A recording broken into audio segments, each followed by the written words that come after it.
if you're not interested in being a day player for like the first, like 2 years of your career, then I wouldn't start doing it. Because you have to like if you're signing up so that way you can have, your private escort black SUV from point A to point B, and you get put up in a premium hotel suite for your 3-month movie shoot, and you get your own personalized lunches, and you have like a whole team of PAs that are just dedicated to you. If that's what you're in it for, then I would say that the industry is not for you, because I think it's a much more wholesome experience and a much more enjoyable experience.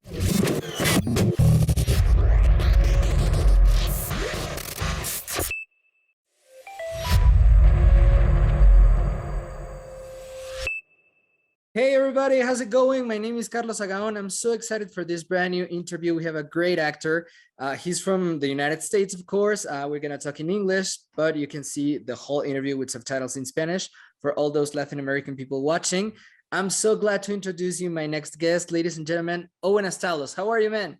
Hey, how's it going, Carlos? Thank you so much for having me on. I'm so excited to finally be here and get to talk to you about something, that I'm so passionate about, I'm so super excited. Thank you for having me. It's a big pleasure to have you here, man. And tell us, why do you think acting is a passion for you? Why is acting a passion for me? Truth be told, when I was a little kid, I was never really that good at anything else. I tried playing sports and all that. But I wasn't very good at it. Like even like in elementary school and stuff like that, where a lot of my peers were sort of excelling in that regard. I was sort of just not the most athletic type. So I tried, theater camp the one summer, and that was sort of where I found my niche. And here we are today, pretty much. And, my love for the art has just grown tremendously since then. And yeah, I think that's why it's sort of become my passion and my goal, is because that's just what I was very naturally gravitating towards when I was young, and still to this day. So you started in theater classes? Yes. Yep. I think that's the best way to start as an actor, in theater classes. I would really agree. It's funny that you bring that up, actually, because that you think it's the best way to start, because I do think, yes, I started in theater, and I think just it, like, to me, I wasn't even thinking about, being an actor then. And that's sort of a thing in and of itself too. That's a whole different conversation, is like, intentions to be an actor. You know what I mean? Like, are you entering the industry for the right reasons? Because a lot of people automatically from the get, before even, trying any like classes or camps or just experimenting in that community, they immediately want to go to a management company and say, my kid has the look, let's make them an actor, or something like that, right?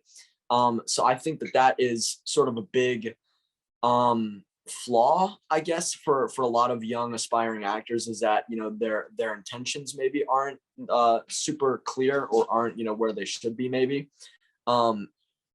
versus someone who just kind of tries to dip their feet into the acting scene, like I did when I was a kid, where I wasn't thinking about my intentions. I just wanted to kind of have fun, and just try it out. So it was just more like when I was in theater, I was just sort of experimenting with the concept of acting, rather than, being a film actor, being a theater actor, or, making a career out of it. I was just kind of having fun. But looking back at theater now, I haven't done it in some time, because I've just been so wrapped up in, TV and film predominantly. But I think now that I'm a little bit older, I'm developing a different kind of appreciation for theater. And I kind of want to return to it a little bit, because I feel like that might be the weakest part of my game, honestly, is, the whole more pronounced sort of body language and very, very sort of animated kind of style, the kind of acting that's going to translate to the back row, versus like film acting, where it's the kind of acting that you don't have to worry about translating to the back row, because your face is plastered on, a one shot. You know what I mean? So that's kind of where I've been at recently. I've been looking to get back into some local theater, just to kind of maybe try something a little different and, jog my memory. So anyways. And it's so amazing that you bring this up too, because there are a lot of people that won't become actors because they really want to become famous. That's Yeah, their only goal. So I believe being an actor is much more than being famous, you know, and especially in Hollywood, it sounds like very glamorous and all that stuff, but it really requires a lot of hard work and preparation. absolutely. No, absolutely. I mean, yeah, I mean, I remember a motto, you know, early on, just sort of a thing that was said to me, was either you're all in or you're all out, in regards to the business. And I mean, that certainly pertains like to this day. You know, is you have to be willing to put the rest of your life on hold at the drop of a hat. Because obviously, like as most seasoned professionals know, um, acting is it's one of those businesses that there are no guarantees. Like there are absolutely no guarantees. So, you know, if something comes up that is unexpected, you have to be okay with that. It is, man. It is. And that's a very good advice for all newcomers and people who want to become actors. There are no guarantees, but you need to be so passionate about this if you really believe you can do it. For sure. I mean, it has to be your number one. Like it's not one of those things, well, oh, I got a basketball game that day, so I'm not going to make that director's call back. Sorry. Like Mhm. it just simply doesn't work like that. Like if you want to get anywhere in the business, you have to be, you know, willing to absolutely just drop everything. I mean, you know, I've had to do it time and time again. You know, thankfully I'm a kid actor. So my parents, it's ultimately been, you know, sort of their, decision in the beginning, whether I was all in or all out, because obviously they're my guardians and my caretakers. And, you know, thankfully, you know, they sort of made the vow with me to be all in or all out, and they've been, you know, faithful to it to this day. Of course. Tell us a little bit about your professional debut on TV. How was it? Oh man, my professional debut. I mean, my real debut, like my first ever gig. As do you want to hear my first extra gig or my first like kind of like more predominant role? Whatever you feel it's most exciting for the audience. Okay, all right. Well, I'll tell you about like my first like role because it actually, you know, some of those memories have been coming back to me recently because I remember, um, it was on the show called Shades of Blue, and it was a show that Jennifer Lopez and Ray Liotta and Dre De Matteo were in, and you know, it was this new show that was on, this like this new cop show. And I remember I booked the role. I had like 2 auditions for it up in New York. I was in an acting class and I came out of the acting class that night and my managers were looking at me and they, you know, like were like giggling and they were like, Owen, you got the job. And I remember like all like my peers were around me and they're like, oh man, congratulations, Owen. And man, that felt really good. But then a week before shooting it, I was gonna be there for a 3-day shoot. A week before shooting it, I broke my wrist. Man. Skateboarding. Yeah, I broke my wrist, but then, you know, we were so scared. I mean, we were like, oh my God, like, are they gonna kick me off the show? Like whatever. But thankfully, I mean, the role was small enough that they really didn't care that much. They're like, oh, it's fine. We'll just put him in like a long sleeve shirt and just cover it up. So it was, you know, it was completely fine. It wasn't an issue. I don't even think you actually see the cast in the show at all. Maybe in like one like little scene, but I don't even think you really see that much. But anyways, we were there and you know, it was this insane experience because I remember I ate lunch with Jennifer Lopez and I was like, you know, Wow. I was 9 years old and I mean that was just a big deal for me at the time and meeting Ray Liotta, who I didn't know who he was at the time because I wasn't old enough like to watch like Goodfellas or anything like that. But so I didn't know who he was at the time and I remember I was at the lunch table with him as well and he asked me, he said, so have you ever seen my movie Goodfellas? And I was like, oh yeah, I've seen it. And then he was like, no, you haven't. You're not old enough. And he, you know, like there was some banter there. But now like looking back at it, and having watched Goodfellas and like watched all these movies with Ray Liotta and like being like a massive fan of his, I just like it's sort of funny now that I'm like, oh my God, like I can't believe like I, you know, shot a show with him. That's pretty awesome. And Dre De Matteo, I recently binge watched The Sopranos. So, and now looking back, having worked with her too, I was like, oh my God, it's so funny. Familiar face, you know? Wow, that's crazy, man. Yeah, no, that was quite the quite the first real experience into the industry, like the first time I really got sort of like star treatment, where I got shuttled around everywhere, and I was there for a multi-day shoot. We got like the lunches and everything. I got hair and makeup for the first time on there, so no, that was definitely a big deal for me. And prior to that, I mean, it was pretty much just like extra roles and stuff like that, where I wasn't really getting the same kind of treatment. It was more of just like that really entry level kind of thing, where you're showing up there, you're just there for the day, or for like a few hours or something like that. But this was a 3-day shoot, and it was my first big role, and I remember it fondly. Wow, man, that's awesome. And there is also another TV series that was very popular here in Mexico. I don't know if it was that popular over there. Jessica Jones, you were a part of it. Yeah. Oh my God, yes, I was a part of Jessica Jones. I don't think you see me in that either, but I certainly was there, in spirit. So no, that was another really great show to be a part of. I still have a picture with Kristen Ritter and David Tennant. That was really cool. I didn't watch either of anything that either of those two were in at the time, because like I said, I was like 8 years old. So I didn't have like the vast sort of cinema history that I have now, filmography, if you will. But now looking back at it too, and like, the whole Daredevil and Luke Cage shows like being like some of like my favorite shows. I mean, I absolutely like love those shows, and now I'm like, oh my God, I'm a canon character in the Netflix Marvel series. Like, they could bring me back as a superhero. You know what I'm saying? So I like to joke about that sometimes. Wow, man, but that's awesome. And sometimes actors complain about being extra roles or canon roles, and I believe every single role is important, both for your career and for the product itself. For sure. I mean, like, that's actually, I still live by that to this day. I mean, as like after having shot my most recent film that I did, you start to see that the roles that you get sent out for, it's starting to be a bit more selective, because you kind of want to, like, the idea is to kind of rise in the rankings rather than like being set back a little bit on the cast list. So I mean, going for a role like the role that I was in Jessica Jones now would absolutely never happen, just because I like the idea is for me to, if it was up to me, I would still go out for the smallest roles, because for me, I just love being on set, and I just love being around the workers and the actors and the day players. I mean, you have some really great conversations with people, and like, people have really great insight. And yeah, I mean, just being part of the environment. For me, it's not about, what number I am on the call sheet. For me, it's just about being there and being in that environment. That's the thing too, is like, if you're not interested in being a day player for like the first, like 2 years of your career, then I wouldn't start doing it.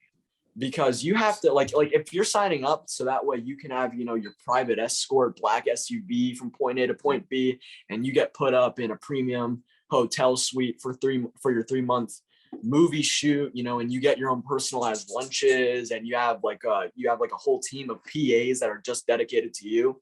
If that's what you're in it for, then I would say that the industry is not for you, because I think it's a much more wholesome experience and a much more enjoyable experience if you have an appreciation for the entire journey as a whole.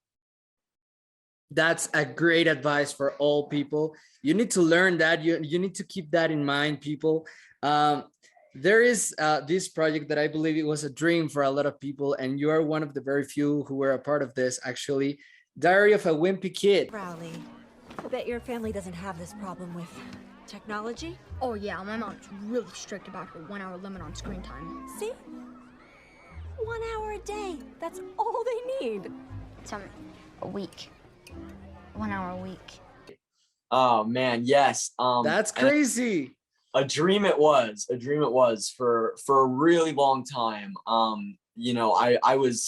I was a Diary of a Wimpy Kid fan, like, since I was like literally in elementary school. Like, as young as I can remember, I read those books. I mean, and I remember doing a little bit of press for that movie as well, and just talking about like what a massive fan I was still, even after having shot it. I just love the books and I love the movies. It was something that, you know, that a family member of mine, you know, like we are super, super close for so many years. And that was sort of something that we shared together.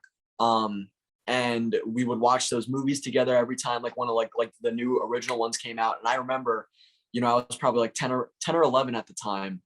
And I remember the audition came down for Rowley and Diary of Wimpy Kid. And I was like, no way I get this role, because I remember it was either being in a Diary of Wimpy Kid movie, in a Harry Potter movie, or in a Mighty Ducks movie. And I remember it was one of those three things that I was like, this would be the be all end all. And I remember this role came down the pipe and I just like lost my mind. And then whenever I made it to the director's callbacks, the screen test out in LA, and they flew me out there. And I remember I showed up and there were three, and it's funny because this is probably like the most interesting part about the whole experience, actually. But I remember there were three different kids auditioning for Greg, and I was the only kid there that they had for Rowley. And I was like, oh man, I was like, this is looking pretty good, Dad.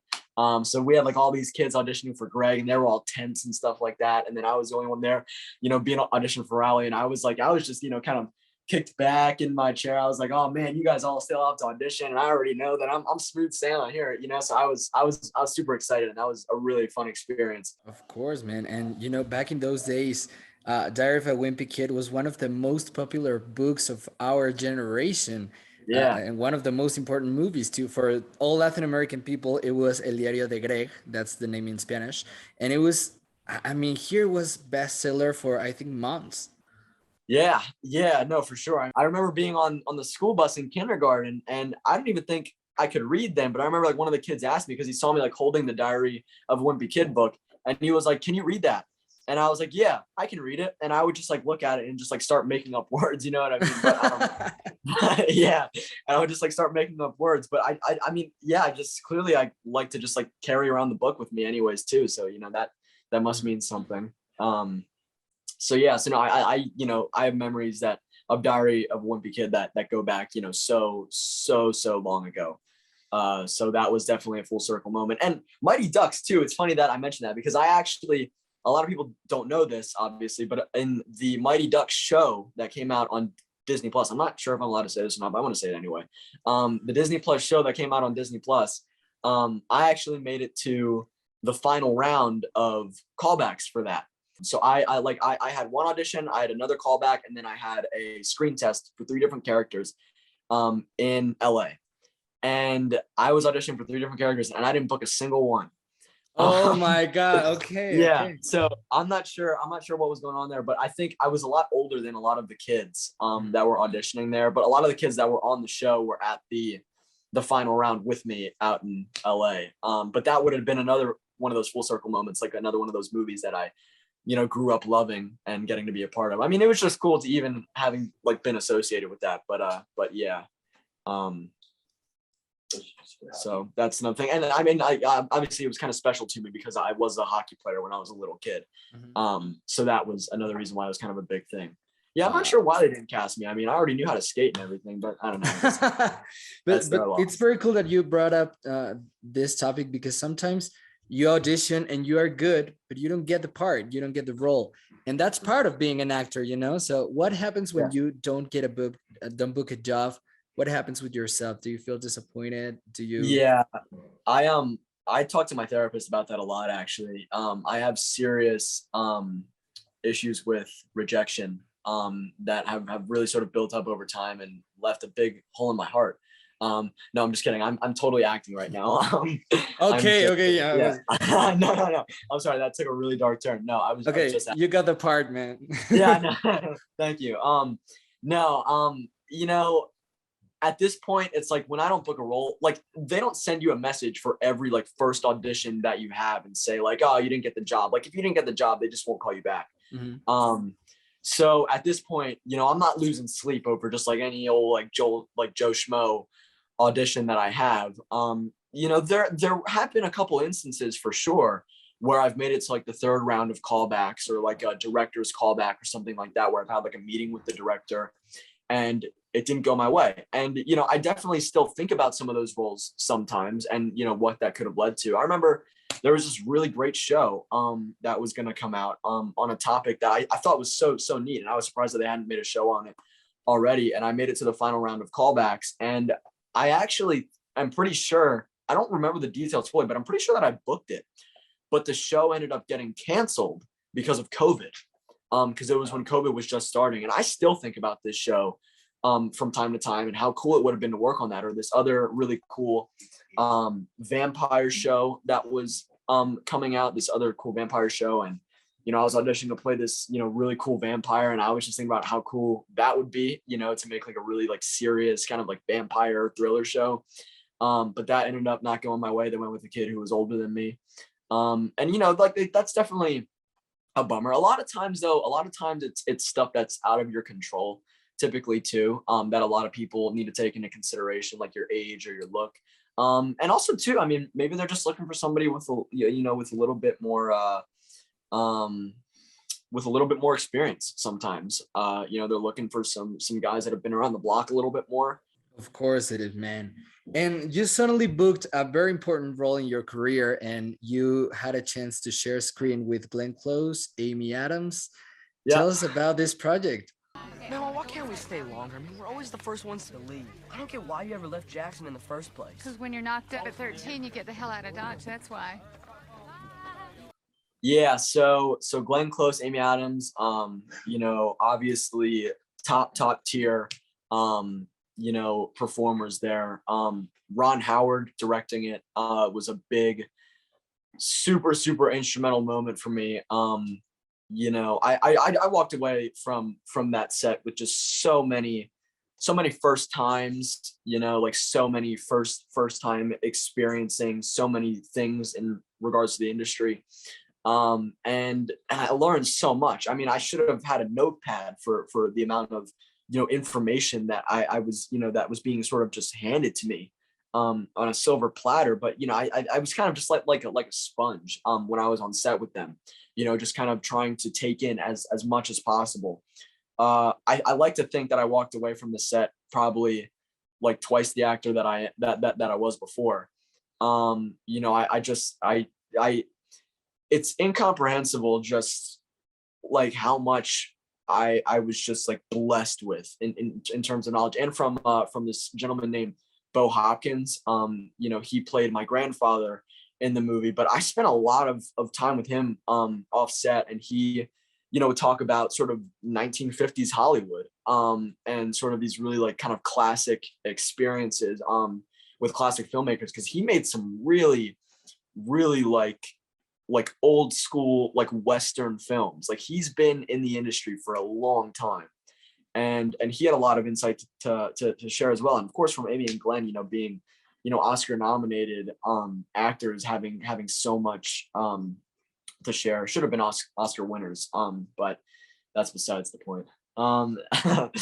But yeah, I mean, I don't even know where to start, you know. I mean, and especially too, I mean, I kind of, you know, I kind of learned different things from Amy and Glenn. Like they had such a different approach to acting, but both had such great chemistry with each other, you know, as it sort of translated in the movie, but such different approaches. And Glenn being somebody who kind of came from a theater background as well, you know, she kind of builds her character from more of an external place, you know, where she kind of likes to kind of craft this external sort of manifested being and then fit the personality to that external mannerism. Like maybe thinking about the way that somebody walks, or the way that somebody's lip quivers whenever they begin to cry, you know, like something like that. And then you know, somebody like Amy, who builds it from more of an internal place, and builds it more from, you know, kind of like getting in tune with where her character is before a scene and where they're trying to get throughout the scene. So that way that informs, you know, the character's decision-making process, and you're able to stay, you know, in time and in tune with all of the narrative beats that are taking place within the scene to, therefore, you know, inform the way that your character is changing throughout the scene. and how, you know, they may react emotionally. Wow, man. It should have been a great experience. And the movie itself is beautiful. Thank you. Thank you so much. No, I mean, it was a movie that was made with so much just love and care. I remember I went up to New York a couple times whenever I was there for auditions, and I popped in the post-production studio where the editor was and where Ron was. And I mean, every little detail, I mean, so meticulous. I got to see some early renders of scenes and stuff like that. I mean, they were so, you know, precise with everything, and absolutely just went over every scene, you know, over and over and over and over again. Ron just had pages and pages and pages of notes. I mean, it was incredible. I mean, like, even just meeting Ron, I mean, we sort of had this weird sort of connection even from day one that, you know, made the experience, you know, just that much more wholesome. I remember I had the third callback up in New York, the third director's callback with Ron, and we went up there, and, you know, me and my dad kind of have this routine that we do, this ritual, if you will, where we walk by the place where the audition is, and then we find like the nearest kind of coffee shop and sit there and, you know, drink a coffee and read some of the script. We're going past this audition place, and I see this guy with earbuds in, and my dad sees him too, and he's on the phone, and he's, you know, talking a little bit louder, but we're getting closer and closer to him, and the crowd sort of clears past him, and my dad goes, "Owen, do you see that?" And I'm like, "Yeah, Dad, I see it." And my dad's like, I think that's him. Like, I think that's Ron Howard. And I knew that I was going to be meeting him there that day because I had the director's callback. But there he is. I mean, just standing on the curb as like we're walking past this place. And, you know, we're walking past, kind of looking at it, kind of like looking over at him as he's on his phone call. He ends the phone call. He comes walking up towards me. He puts his hand out and he says, "Well, hi, Owen, I'm Ron Howard." And I was like, oh my God. I was like, "I'm Owen Asztalos. Like, I'm going to be seeing you later." And then he was like, "Yep, I will see you then. I'm really looking forward to it." And, you know, he was just like the nicest guy. I mean, just like walked right up to us and shook my hand and shook my dad's hand. And, yeah, I mean, it was really kind of a neat memory that I have of the first time meeting him. It was just, I mean, that's just never happened with me and any other director before. I mean, it was just like, you know, what are the odds that something like that would happen? We go back to the audition room, and I have my audition. I'm in there for a long time. I mean, he had me in there for like, you know, upwards of an hour. You know, it was a pretty extensive audition, and we left, and my dad was like, "All right, you ready to go home?" And I'm like, "Dad, there's this guitar center down the road. Will you take me to this guitar center so I can play guitar for a little bit?" So my dad's like, "Sure." We go down to this guitar center. I'm playing the guitar a little bit. We get a call from my manager. My manager says, "Hey, are you guys still in the city by any chance?" My dad goes, "Yeah." They go, "All right. Anyway, you can go back to the audition place. Ron wants to see Owen again." And it's from my manager. And my dad's like, "Why?" And they're like, "We don't know why. He just wants to see Owen again." So they really don't know. All I know is that Ron wants to see me again. I'm like, oh my God, this is either really good or really bad. Wow. So we go back there, and Ron goes, "Hey, Owen." He goes, I'm sorry. I just wanted to borrow you for one more little thing. I just want to throw this cold read scene at you and just see what you do. And then he's like, "Is there any way that you can do something with your hair?" And I'm like, "Yeah, sure. Like, what do you want me to do with it?" And then he's like, "Just go wet it in the bathroom." I went to go wet my hair in the bathroom, and I come back, and then he's like messing with my hair and like fixing it. And then he's like, "All right, perfect. Just like that. Come in here. Let's do the scene." So we do the scene, and it's this cold read scene, and I'm in there for 3 hours with this guy, just banging out these cold read scenes. And it really gave me a taste of what I was going to be experiencing on set. And we just nailed these scenes out. And I mean, at that point, I pretty much figured that I'd gotten the job because like the rest of the room was empty. But I was like, man, that was something else. So, you know, after having that experience, I mean, that was probably like one of the best days of my life, because I walked away just thinking like, I'm probably going to get this job. And you did. Yeah, and I did. And then I remember, I got the call like a month or so later. They said, "All right, Owen, Ron wants to have a FaceTime with you." Wow. So like, all right, cool. So I'm assuming on this FaceTime, he's going to tell me that I got the job. We're talking on this FaceTime, and he's sort of talking in circles, and he's telling me about, he's like, "All right, Owen, hi, nice to see you again." I'm like, "Nice to see you too." And then he's like, "So, I want to schedule some voice lessons with you with a dialect coach named Nadia. That's going to be great. He's like, and then, obviously we're going to go over some stunt training and stuff like that. And he's talking about all this stuff like leading up to the production. And I just asked him at the end of it. Well, no, I'm pretty sure I said bye to him and then he said bye to me. I was like, all right, see you around. He was like, see ya. Call ended. And then I was like, I looked at my parents and I was like, Did I get the job? did I get the job? Because he didn't mention it the entire time. So they were like, my parents just looked at me and they were like, call him back. And I was like, all right. So I called him back and I go, Ron, I'm sorry to ask, did I get the job? And then he was like, oh yeah, you got the job. Of course you got the job. And then he was like, I thought they told you already. And I was like, no, I had no idea. And then he's like, oh man, he was like, I really wish somebody would have told me that. I probably should have, started the conversation by saying that. Mhm. Yeah, he was like, yep, you got it. Congratulations. And I was So like, all right, he assumed that you already knew. yeah, he thought I already Okay. knew that I got the job. So I was like, oh man, like what a way to find out, right? Why do we have to do this every year? Because it's what we do, that's why. Yeah, but couldn't we just have the old ones? Yeah, and at Christmas I could rewrap your presents and put it under a fake tree. Would you like that? What a crazy way to find out. Man, those are the kind of experience that you will never forget. But man, what would you say is your biggest dream as an actor? Oh man, my biggest dream as an actor, my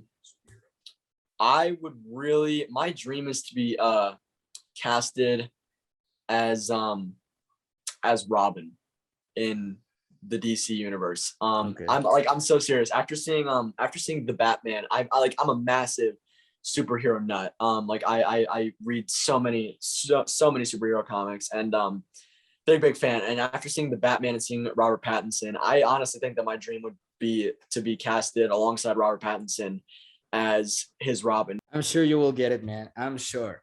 Thank you so much. Finally, to all these people that want to become actors, for all these newcomers, what would be your advice?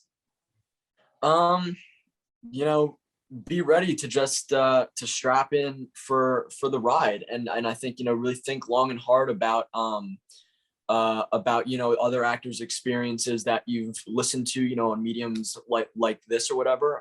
If you're thinking about getting in the industry, and just think about those experiences, and if you're okay, like truly, with starting at the bottom, and if you have an appreciation for those experiences, because I think if you don't, you're getting into it for the wrong reasons, like we sort of talked about. So I think that's my main thing is really connect with the industry in one way or another, whether that's on a local level or on an international level like this. Really sort of connect with the industry and just really consider if that's something that interests you, rather than looking at it from a kind of surface level, outside of looking in kind of thing. That would be my advice. That's an advice that wasn't ever said before here in the channel. So thank you so much for your advice. Thank you so much for everything you shared. It was a pleasure to have you here, man. Absolutely. Yeah, no, thank you so much for having me. I had an absolute blast talking to you, Carlos. That was really awesome. Thank you. Where can we follow you on social media? So my Instagram account is it's just my name. I'm pretty sure it'll pop up if you look it up, Owen Asztalos. But also I think the handle, if you want to find like the actual account, make sure it's not like a spam account or something, is all lowercase Owen_Asztalos, my last name. Thank you so much once again for being here. It was an honor, man. For sure. Yep. Thank you for having me. And to everybody, thank you so much for watching this interview. Subscribe to the channel and see you next week.